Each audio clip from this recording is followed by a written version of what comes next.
हाँ तो भाई, बहुत से बच्चे को जो बोर्ड एग्जाम का पेपर देने वाले हैं 2026 में, ठीक है, चाहे वो 10th के बच्चे हो चाहे 12th के बच्चे हो, बहुत से बच्चों को ये कंफ्यूजन होती है इंग्लिश के पेपर में। जो हमारा अनसीन पैसेज होता है, जो हमारा 10 या 15 नंबर का अनसीन पैसेज आता है, बहुत से बच्चे कमेंट करते हैं कि सर उसको कैसे सॉल्व किया जाए। भाई आपने कैसे अनसीन पैसेज को सॉल्व किया था, आपने बिल्कुल सही कैसे किया था। देखो मेरे भाई, आपको इस टॉपिक पर बात करने के लिए आपके टीचर्स या फिर आप लोग यूट्यूब पर जब सर्च करते हो, अगर किसी का वीडियो देखते हो, तो मेरे भाई आपका टीचर और फिर वह क्रिएटर आपको यही सलाह देगा कि आपको अगर अनसीन पैसेज में 10-15 नंबर फुल स्कोर करने हैं तो उसके लिए जरूरी है प्रैक्टिस करो। ठीक है, आप प्रैक्टिस करो, आप पिछले साल में आ रहे अनसीन पैसेज को सॉल्व करो। लेकिन मेरे भाई ये सब मानना बिल्कुल गलत है, ये सब बकवास है, क्योंकि आप लोग अच्छी तरीके से जानते हो अनसीन पैसेज का मतलब क्या होता है, जो आज से पहले कभी देखा ना हो। तो मेरे भाई अनसीन पैसेज जो हमारा बोर्ड एग्जाम में आता है, जो एनटीए सेट करता है, मेरे भाई जो वह बनेगा पेपर, वह आज से पहले कभी आया ही नहीं हुआ होगा। ठीक है, वह पिछले साल का जो हमारा अनसीन पैसेज आ चुका है उसको रिपीट नहीं करेगा, एनटीए उसको रिपीट नहीं करेगा।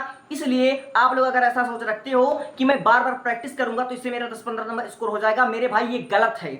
मैं आपको जो सलाह दूंगा, मेरा जो खुद का ओपिनियन है, मैं कहता हूं कि जितना समय आप लोग प्रैक्टिस करने में, ठीक है, जितना समय आप अनसीन पैसेज का प्रैक्टिस करने में लगा दोगे, उतना समय आप लोग ट्रांसलेशन सीखने में लगा दो। मेरे भाई उतने समय में आप लोग टेंस सीख लो, ट्रांसलेशन सीख लो। ठीक है, कैसे हिंदी को इंग्लिश में अनुवाद किया जाता है, इंग्लिश को हिंदी में अनुवाद किया जाता है। मेरे भाई मैं जो कह रहा हूं बिल्कुल सही कह रहा हूं। अगर आप लोग का टेंस ट्रांसलेशन मजबूत होगा, अगर आप लोग को ट्रांसलेशन बनाने की बेसिक से लेकर एडवांस तक फुल जानकारी है, तो मेरे भाई मैं गारंटी लेता हूं आपका जो अनसीन पैसेज होगा वह चाहे जितना कठिन आ जाए, मेरे भाई आप उसको इजी तरीके से सॉल्व कर ले जाओगे। ये नो बकवास 100 की सीधी बात मैं कहना चाहूंगा। अगर आप लोग को अनसीन पैसेज में जो 10-15 नंबर है उसको स्कोर करना है विदाउट डिप्रेशन, ठीक है, विदाउट किसी टेंशन को अगर आपको स्कोर करना है, तो मेरे भाई आप लोग पिछले साल में आ रही अनसीन पैसेज को बार बार आप उसको पढ़िए मत, मेरे भाई बार बार प्रैक्टिस मत कीजिए। ठीक है, प्रैक्टिस करने से आपको कोई लाभ नहीं होगा, उससे अच्छा है आप लोग ट्रांसलेशन सीख लो।